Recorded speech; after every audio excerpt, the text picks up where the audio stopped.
தமிழ் குரல் நேயர்களுக்கு வணக்கம். இன்று நம்மோடு பேசுவதற்காக அரசியல் விமர்சகர் மது சத்யா அவர்கள் இருக்கிறார்கள். தோழர் வணக்கம். வணக்கம் தோழர். தோழர், கரூரில் 41 உயிர்களை இழந்து தமிழகமே சோகத்திலையும் அந்த ஒரு துயரத்திலையும் இருந்துகிட்ருக்கு. இந்த நேரம் தாவைக்கா கட்சியினரிடத்திலிருந்து இது சம்பந்தமாக வருந்தக்கூடிய எந்த தகவலும் வரல, செய்திகளும் வரல. ஆனால் ஆதவ அர்ஜுனா நேபாளத்தில் மாதிரி இளைஞர்களும் அந்த ஜென்செட் புதிய தலைமுறையினரும் புரட்சி செஞ்சு இந்த ஆட்சி அகற்றணும் அப்படின்னு சொல்லி அழைப்பு விடுக்கிறாரு. இது இயல்பாகவே ஒரு சாதாரண ட்வீட்டாக பார்க்குறதா, இல்லைன்னா இதனுடைய பின்னணியில் ஏதாவது இருக்கு? இது சாதாரணமாக எந்த விதத்துலையும் சாதாரணமாக பார்க்க முடியாது. இது வெறும் ஒரு ட்வீட்டாக மட்டுமே இருந்தால் கூட இதை சாதாரணமாக பார்க்க முடியாது. முதலில் இதற்கு முன்னாடி பார்த்தீங்கன்னா, இந்த நபர் 3 நாட்களாக வெளியே இதற்காக எந்த வருத்தமும் தெரிவிக்கவில்லை. இந்த கட்சிக்கு தலைவரான விஜய் 3 நாட்களாக வெளியே வர வேண்டாம், உங்களுக்கு பர்மிஷன்லாம் கிடைக்கல அப்படின்னு சொல்கிறீங்க. இப்போ இப்பயும் பர்மிஷன் கிடைக்கலன்றது ஒரு சாக்கா சொல்கிறதே ஒரு வக்ரம், 41 உயிர்களை அவமதிக்கும் செயல். சரி, அதை கூட நம்ம வச்சுக்கிறோம். அப்படின்னாலும் பத்திரிகையாளர்களை அழைத்து அவர் பனையூர்லையோ பட்டினப்பாக்கத்தில் எங்கே இருக்கிறாரோ அங்கு கூட பத்திரிகையாளர்களை சந்தித்து இதுக்கு நான் வருந்துகிறேன், திமுக மேலே பழி சுமத்துறீங்களா, பத்திரிகையாளர் முன்னாடி சுமத்துங்க, உங்கள் தொண்டர்களுக்காக நில்லுங்க, அது கிடையாது. சரி, பத்திரிகையாளர்களை சந்திக்கவில்லை, பனையூரில் 2ஆம் கட்ட தலைவர்களை அழைத்து ஒரு மெழுகுவர்த்தி ஏத்துங்க, அது முடியல, அது கூட வேணாங்க, யாரும் இந்த பக்கமே போலீஸ் வர விட மாட்டாங்க அப்படின்னு சொன்னீங்கன்னா கூட, பெரியாருக்கு, வேலு நாச்சியாருக்கு, முத்துராமலிங்க தேவருக்குலாம் என்ன பண்ணீங்க, வீட்டிலேயே வச்சு மாலை போட்டீங்க. ஆமா, அப்படி கூட அந்த 41 உயிர்களுக்கு மரியாதை செலுத்த முடியாத ஒரு தலைவர், இவர் தலைவர் இல்லை, நடிகன் இல்லை, மனிதர் கூட இல்லை அப்படிங்கிற ஒரு நிலைமையை இவங்க உருவாக்கிட்டு, நான் ஏன் இதை சொல்கிறேன்னா, இப்படி அடிப்படை மனிதத்தை கூட தவறிய இவர்கள் புரட்சி செய்ய வேண்டும் என்று இளைஞர்களை தூண்டுகிறார்கள் என்றால் எவ்வளவு மோசமான நபர்களாக இருப்பார்கள். இதில் ஆச்சரியப்பட வேண்டியது என்ன அப்படின்னா, அந்த ட்வீட்டை போட்டு 20 நிமிஷத்தில் டெலிட் பண்ணிட்டார். அந்த நபர் 20 நிமிஷத்தில் டெலிட் பண்ணிட்டு ஓடிட்டார். அந்த 20 நிமிஷத்துக்குள்ள 3 முறை எடிட் பண்றாரு. இது பண்ற இந்த 20 நிமிஷத்துக்குள்ள ஒரு 1000 பேர் தாவேகா ஐடிகள், ஒரு 1000 ஐடிகள் அதை குவாட் ட்வீட் பண்ணி முழுக்க வன்முறைக்கான காணொளிகளை பகிர்றாங்க. அதாவது ஹாலிவுட் படத்துல, அனிமேல, கார்ட்டூன்கள்ல, தமிழ் படங்கள்ல எங்கெல்லாம் ஹீரோ இல்லை கும்பலா போய் ஒரு இதை அடிச்சு நொறுக்குவாங்களோ அது போன்ற காட்சிகள் எல்லாத்தையும் பின்னணி இசையோட, விஜய் படங்களோட, ஏஐ எடிட்ஸோட ஒரு 1000 பேர் இறக்குறாங்க. அப்ப இது எதேச்சையா நடந்தது கிடையாது. கோஆர்டினேட்டர் எப்படிங்க 20 நிமிஷத்துல ஒரு 100 பேர் 200 பேர் அவ்வளவு நேர்த்தியாங்க. நான் அந்த எடிட்ஸோட வீடியோ எல்லாம் சில ரெக்கார்டிங் வச்சிருக்கேன், அதை பார்த்தீங்கன்னா தெரியும். அதாவது ஒரு நெட்ஃபிளிக்ஸ் ப்ரொடக்ஷனே ஒரு சில நாட்கள், சில வாரங்கள் எடுத்துக்க வேண்டிய எடிட்ஸை அவன் 20 நிமிஷத்துல எப்படி இறக்குவான்? அப்பனா கடந்த 3 நாட்களாக இதுக்கான தயாரிப்புகள் செய்து கொண்டிருக்கிறார்கள் அப்படின்றதான் அர்த்தம். அப்ப இது உண்மையா பொய்யா அப்படின்னு பாக்குறதுக்கு இன்னும் சில மணி நேரங்கள் நம்மளுக்கு கிடைச்ச தரவுகள் என்னன்னா, ஒரு டெலிகிராம் குரூப் எக்ஸ்போஸ் ஆகுது. அந்த டெலிகிராம் குரூப்ல 100கணக்கான தாவேகா தொண்டர்கள் இருக்கிறாங்க. அந்த டெலிகிராம் குரூப்போட சாட் ஃபுல்லா வன்முறையாக இருக்குது. வன்முறையை கையில் எடுக்கணும் நண்பா, ஜென்சி 2.0 நண்பா, திமுகவுக்கு நம்ம பாடம் புகட்ட வேண்டும் நண்பா. ஏன்னா இந்த குவாட் ட்வீட் பண்ணது எல்லாமே பார்த்தீங்கன்னா, get ready Arivalayam, we are warning you Arivalayam, we are on the way Arivalayam, நாங்க அறிவாலயத்தை அடித்து நொறுக்க போகிறோம் என்று ட்வீட் பண்றாங்க. அப்படின்னா என்ன அர்த்தம்? இந்த டெலிகிராம் குரூப் அப்படிங்கிறது இந்த சம்பவத்துக்கு மட்டுமா அப்படிங்கிறது நம்மளுக்கு ஒரு பெரிய கேள்விக்குறியாக இருக்கிறது. ஏன்னா நம்ம இந்த 3 நாளா என்ன நம்மளுக்கு பெரிய ஆச்சரியமாக இருந்துச்சுன்னா, ஒரு ஹேஷ்டேக் ட்ரெண்ட் பண்றாங்க. இந்த பசங்களா உருவாக்குனது இல்ல, அந்த பசங்களுக்கு கொடுக்கப்படுகிறது அந்த ஹேஷ்டேக். சரி, ஐ ஸ்டாண்ட் வித் விஜய்னு அவ்வளவு வதந்திகள். ஒரு இரவு ஃபுல்லா 100K 200K ஃபாலோவர்ஸ் இருக்கிற நபர்கள் டாக்டர் ஊசி போட்டு கொண்டுட்டாங்க, கூட்டத்தில் ஆட்கள் கழுத்தை நெடிச்சு கொண்டாங்கன்ற மாதிரியான வதந்திகளை பரப்பி கொண்டிருக்கிறார்கள். அதில் வாய்ஸ் ஆஃப் சரத்னு ஒரு பையன் அரெஸ்ட் பண்ணிட்டாங்க. அந்த பையனை அவ்வளோ வதந்திகளை பரப்புறாங்க. அப்போ கூட இது செந்தில் பாலாஜி சதின்னு கூட வச்சுக்கிட்டோம் இவங்க இருக்கிற கனவு உலகத்தில். அப்போ கூட ஜஸ்டிஸ் ஃபார் கரூர் விக்டிம்ஸ்ன்னு ஹேஷ்டேக் டர்ன் பண்ணாம ஸ்டாண்ட் வித் விஜய், அண்ணா நேத்துல இருந்து ஒரு சொட்டு தண்ணீரை கூட குடிக்கல, அவ்வளோ வருத்தத்தில் இருக்கிறாருன்ற ஒரு ரியாலிட்டிக்கு அவங்களை நம்ப வைக்கிறாங்க. குழந்தை இறந்ததை பார்த்தும் அவர்கள் நாயக பின்பத்தில் இருக்கிறார்களே, இது எப்படி என்று நம்மளுக்கு புரியாத வண்ணம் ஆச்சரியமாக இருந்தது. ஆனால் இன்னைக்கு புரியுது. இது இந்த சம்பவத்தினுடையோ இல்லை அவங்க மெர்சல் மாஸ்டரு லியோ அப்படின்னு பார்த்து பிரெயின் வாஷ் ஆன பசங்க மட்டும் கிடையாது. அவர்களை அந்த நாயக பின்பத்தில் இழுத்து இந்த கடந்த 2 வருடங்களாக வாட்ஸ்அப் குழுக்களாக, டெலிகிராம் குழுக்களாக இவர்கள் எவ்வளவு வெறியூட்டி இருக்கிறார்கள் என்பது இப்போது நம்மளுக்கு கேள்வி எழுது. இல்லை, இப்போ இங்க நடந்திருக்கக்கூடிய இந்த கொலைகள், படுகொலைகள் தான் சொல்லணும் அந்த விஷயத்த.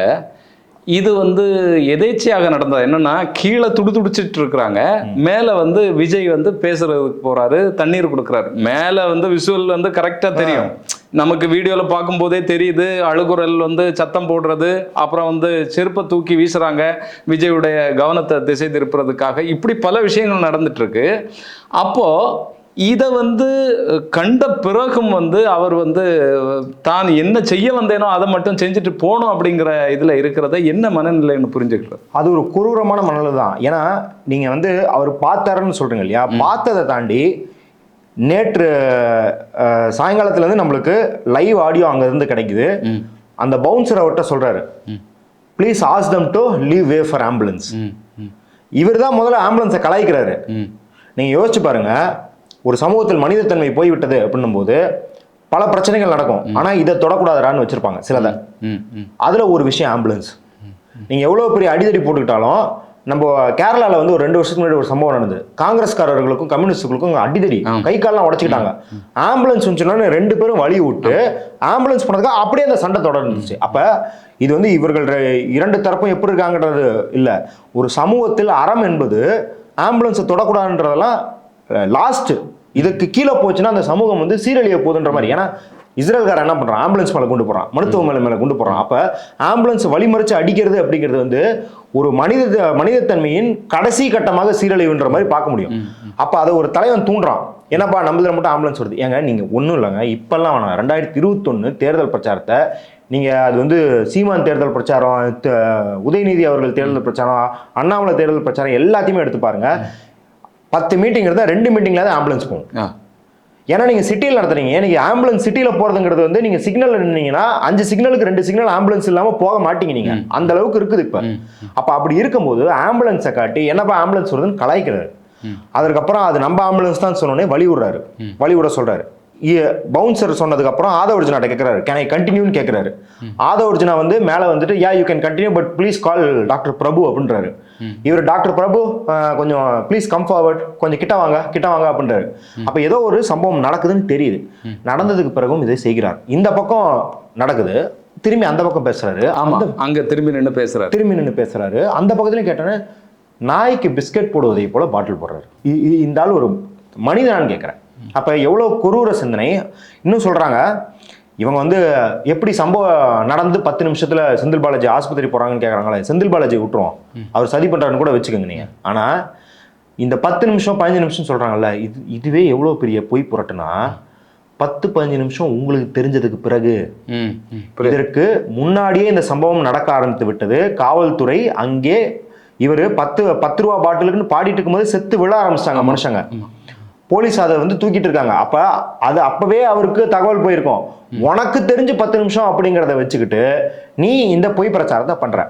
ஆனா நீங்க யோசிச்சு பாருங்க, இது எதுவுமே எல்லாமே காவல்துறை தப்பு, திமுக தப்பு, எல்லாமே வச்சுக்கோங்க.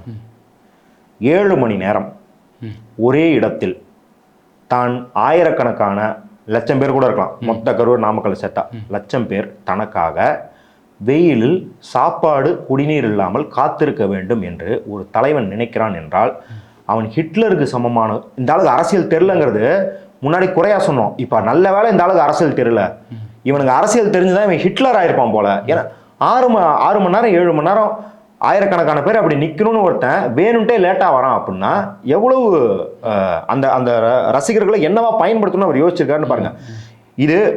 இதான் முதல் மீட்டிங்னா கூட மன்னிச்சுடலாம். விக்கிரவாண்டியில 400க்கும் மேற்பட்டவர்கள் குடிநீரின்றி, மூச்சு சுவாசிக்கிறதுக்கு காற்றின்றி மயங்கி விழுந்திருக்காங்க. ஆம்புலன்ஸ் போயிருக்குன்னு லைவா நம்ம பார்த்துருக்கோம். அந்த கழிவறையில் இருக்கிற நீரை அள்ளி குடிச்சிட்டு இருந்தாங்க இளைஞர்கள். எல்லாரும் கலாச்சாரம். ஆனால் நம்மளுக்கு அவ்வளோ பரிதாபமாக இருந்துச்சு. ஏன்னா அது தண்ணீர் பற்றாக்குறை, உடல் குறைவு, அதெல்லாம் தாண்டி, உடல் உபாதையெல்லாம் தாண்டி ஒரு மனித மாண்புங்க. ஒரு மனுஷன் கக்கூசில் இருக்கிற தண்ணியை குடிக்க கூடாதுங்க. அப்படி ஒரு நிலைமைக்கு தள்ளினதுக்கு பிறகும் மதுரை மாநாட்டில் 2 பேர் மாரடைப்பு இறந்தே போனாங்க. நம்ம அப்பவே நேர்காணல் பண்ணும்போது சொல்லியிருந்தோம், இறந்த அளவுக்கு விடுற அப்படிங்கிறதே ஒரு பெரிய பாவம். ஆனால் அதற்கு இரங்கல் தீர்மானம் கூட போடாமல் ஒரு மாநாடு நடத்துகிற அப்படின்றது பாஜகவினர் கூட செய்ய மாட்டாங்க. நீங்கள் ஆர்எஸ்எஸ் கூட்டம்னா கூட அந்த கூட்டத்தின் போது யாராவது இறந்து விட்டால் அவர்களுக்கு மௌன அஞ்சலி செலுத்துவதும் மலரஞ்சலி செலுத்துவதும் அவர்களுக்காக இரங்கல் தீர்மானம் இயற்றுவது அப்படிங்கிறது ஒரு அடிப்படை அரசியல். நீங்கள் வந்து சின்ன வாங்குற எப்படி தேர்தல் கட்சிக்கு ஒரு சின்ன வாங்குற மாதிரி ஒரு அடிப்படை இது. அதை கூட செய்யலை. விக்கிரவாண்டியில் பார்த்துருக்காங்க, மதுரையில் இந்த அசம்பாவிதத்தை பார்த்துருக்காங்க, திருச்சியில் மயங்கி விழுந்திருக்காங்க, நாகப்பட்டினத்தில் மயங்கி விழுந்திருக்காங்க. இதெல்லாம் தெரிஞ்சு நீ 7 மணி நேரம் லேட்டாக வர அப்படின்னா எவ்வளவு கொடூரமான நபராக இருப்பார். இல்லை, அன்னைக்கு கூட 34 நபர்கள் வந்து நாமக்கல்ல மயங்கி விழுந்திருக்கிறாங்க. ஏங்க அது மயங்கி விழுந்திருக்கிறாங்க அப்படிங்கிறது இப்போ என்ன நினச்சிக்கிறாங்க, வெயில் ஜாஸ்தியாக இருக்குது அதெல்லாம் தாண்டி அந்த விஷுவலை பாருங்கள். ஒரு கட்டத்துக்கு மேலே அந்த மக்களால் அங்கே இருக்க முடியலன்னு ஒருத்தரை பிதுக்க ஆரம்பிக்கிறாங்க. டூத் பேஸ்ட்டை பிதுக்கிற மாதிரி பிதுக்கி லிட்ரலி எப்படி ஆகுதுன்னா கிளைம்பிங் த வால்ஸ், அப்படி செவரை ஏறுறாங்க மனிதர்கள். எறும்பு போல மனிதர்கள் செவரை ஏறுறாங்க. ஏன்னா அங்கே அந்த இடத்துல காற்று வரல, தண்ணி வரலன்னு என்ன பண்ணியிருக்காங்கன்னா ஃபர்ஸ்ட் ஃப்ளோர் செகண்ட் ஃப்ளோர் அந்த வீடுகளுக்கெல்லாம் பைப்பில் ஏறிய மேலே போய் கதவை தட்டி தண்ணி கொடுங்கன்னு ஏதோ நீங்கள் வந்து தீயணைப்பு மீட்பு வந்த மாதிரி எல்லாத்துலேயும் கெஞ்சிருக்காங்க. தண்ணி கொடுங்க, உணவு கொடுங்க, குழந்தை எந்திரிக்க மாட்டேங்குது, ஏதாவது பண்ணுங்கன்னு அந்த அளவுக்கு ஒரு அவலத்தை ஏற்படுத்தியிருக்காங்க. அப்படின்னா என்ன மாதிரியான ஒரு கொடூர சூழல் அங்கே நிலவிருக்குன்னு பாருங்க. அந்த ஜென்ரேட்டரை ரூமை உடச்சிக்கிட்டு உள்ளே போகிறாங்க இல்லையா, அதை பார்க்க முடியலங்க. அது அந்த காட்சியை பார்க்க முடியல. ஜென்ரேட்டர் உடச்சிக்கிட்டு உள்ளே போகிறாங்க. அந்த உடச்சிட்டு உள்ளே போனோடனே அந்த ஜென்ரேட்டர் கட் ஆகுது. ஆமாம், லைட் ஆஃப் பண்ணோடனே இன்னொரு பக்கத்துலேருந்து சத்தம், அவ்வளவு சத்தம் வருது. மக்கள் அந்த அளவுக்கு ஒரு இதை நான் வந்து இந்த மாதிரியான ஒரு கூட்ட நெரிசல் நான் இது வரைக்கும் நான் வந்து என் வாழ்க்கையில் வந்து விஷுவலாக பார்த்ததே கிடையாது. இது நம்ம வந்து ஒரு லா அண்ட் ஆர்டர் பிரச்சனை மட்டும் கிடையாது. இது சமூகத்தில் வந்து ஒரு பெரிய ராட்டுன்னு சொல்லுவாங்க இல்லையா, ஒரு அழுகி கொண்டிருக்கும் ஒரு ஏதோ ஒரு விஷம் மாதிரி இது பரவிட்டு வருது. ஏன்னா ஒரு நியூஸ் தமிழ் நிருபர் உடையிறாருங்க. அவர் உடையிறாரு, சொல்கிறாரு குழந்தைகளை ஆம்புலன்ஸில் ஏற்றினேன், ஒரு குழந்தை பாப்பா கால் மட்டும் தெரிஞ்சுது, எடுத்த தலை இதாக இருக்குது. அவர் சொல்லிட்டு அழுகிறாரு, என் பாப்பா மாதிரியே இருக்குங்க அந்த பாப்பா. நான் ஒரு அவரால் அங்கே நிருபராக இருக்க முடியல, பத்திரிகையாளர், நான் ஒரு தகப்ப, நான் ஒரு மனுஷன்றாரு. கீழே போய் 200 வைப்பேன்னு கமெண்ட் போடுறான். நீ செந்தில் பாலாஜி பக்கத்தில் போய் போடு, டிஎம்கே ஐடி விங் இதில் போய் போடு, அன்பில் மகேஷ் அழுதது கூட எடுத்து இதை கலைச்சிட்டு போ. ஒரு நிருபர், ஒரு குழந்தையை மீட்டெடுத்த நிருபர் அழுது கொண்டு இருக்கிறார். அவரை போய் நீ வந்து திமுகவின் சொம்பு 200 ஊப்பி அப்படின்னு பிரச்சாரம் செய்கிறாயே, எந்த அளவுக்கு அப்போ ஒரு குருதன்மை அவங்களோட நடிகை ஓவியா அரஸ்ட் விஜய்னு போடுறாங்க. எங்க கீழே போய் பார்த்தீங்கன்னா, நான் இத்தனை வருடங்களாக நம்ம வந்து சங் பரிவார் அமைப்பினரோட இன்டர்நெட்ல எவ்வளவோ சண்டை போட்டிருக்கோம். அதெல்லாம் ஒண்ணுமே இல்லைங்கிற மாதிரி இருக்குதுங்க. சுவாதி சதுர்வேதின்னு சொல்லிட்டு ஒரு பத்திரிகையாளர் வந்து ஒரு பாஜகவினரை எக்ஸ்போஸ் பண்றதுக்கு ஐம ட்ரோல்னு ஒரு புத்தகம் எழுதுறாங்க. ஏன்னா அவங்க தான் முதல் பத்திரிகையாளர் அரசியல் ரீதியாக டார்கெட் பண்ணப்படுற ஆன்லைன் சைபர் கிரைமுக்கு முதல்ல ஒரு பத்திரிகையாளர் வந்து இந்தியாவில் வந்து புகார் கொடுத்ததுன்னா அது சுவாதி சதுர்வேதி தான். அவங்க அதை ஆய்வு பண்றதுக்கு ஒரு நூல் எழுதுறாங்க. அந்த நூலில் அவங்க சொல்றாங்க, பாஜக அசோக் விஹார்னு நினைக்கிறேன் அந்த இடத்துல ஒரு ஆஃபீஸை போட்டு தொடர்ந்து பெண்களுக்கு எதிரான வன்முறைகளையும் வக்கரங்களையும் பிரச்சாரம் செய்வதற்குன்னு டீமே அமைச்சு பண்ணுது. அதுல பர்காதத் அந்த பத்திரிகையாளருக்கு நிர்பயா ஸ்டைல் ரேப் த்ரெட், நிர்பயாக்கு என்ன ஆச்சுன்னு தெரியும், அந்த ஸ்டைல் ரேப் த்ரெட்னா எவ்வளோ வக்கரம் இருக்குன்னு அதை அவங்க ஆர்கனைஸ்டாக பண்ணுறாங்க அப்படின்னு அவங்க அப்போ சொன்னாங்க. ஆனால் ஓவியா கீழே இருக்கிற கமெண்ட்டை பார்த்தீங்கன்னா, இது ஆர்கனைஸ்டாக பண்ணுறதை தாண்டி இயல்பாகவே அவர்களுக்கு இவ்வளவு குரூர சிந்தனையை ஊட்டியிருக்கிறார்கள் அப்படின்னு நம்மளுக்கு தெரியுது. அப்படி அதாவது ஒரு வருஷத்துக்கு மேலே 2 வருஷத்துக்கு ஒரு அரசியல் கட்சிக்குள்ள இருந்துட்டாங்கன்னா எல்லாரும் கேட்பாங்க, திமுகலையும் அப்படி இருக்க மாட்டாங்களா ஆட்கள், அதிமுகவில் எல்லாரும் உத்தமராயிட்டாங்களா, எல்லாரும் பெண்களை மதிக்கிறாங்களா? அது பிரச்சனை இல்லை. ஏதேனும் நாம் செய்தால் நம் கட்சிக்கு என்ன ஆகுன்ற ஒரு சிந்தனை இருக்கும் அளவுக்கு சுயநல சிந்தனையாத அவர்களுக்கு இருக்கும். ஒரு மாவட்ட செயலர் அவன் வந்து ஒரு மாவட்டத்தில் இயங்குற உறுப்பினர் முகத்தட்டையோட போறான்னா மாவட்ட செயலாளர் இல்லை பகுதி செயலர் அவனை கூப்பிட்டு திட்டுற அளவுக்கு ஒரு கட்டமைப்பு இருக்கும். நீங்கள் யோசிச்சு பாருங்க, இந்த இடத்துல ஒரு மாவட்ட செயலாளரால் குழந்தைகள் வராத கட்டுப்படுத்த முடியல. எத்தனை பேர் வருவார்கள் கணிக்க முடியல. எத்தனை ஊர்கள்லேருந்து, திருப்பூர்லேருந்து, கரூருக்கு திருப்பூர்லேருந்து வந்திருக்கிறாங்க, நாமக்கல்லேருந்து வந்திருக்கிறாங்க, பக்கத்தில் இருக்கிற எல்லா ஊர்ல திண்டுக்கல்லேருந்துலாம் வந்திருக்கிறாங்க. இது எதுவுமே ஒரு மாவட்ட செயலாளரால் கட்டுப்படுத்த முடியல. அப்படின்னா அந்த கட்டமைப்பை எதற்கு பயன்படுத்தி இருக்கிறார்கள்? உங்களுடைய நேரத்திற்கும் கருத்துக்களுக்கும் நன்றி.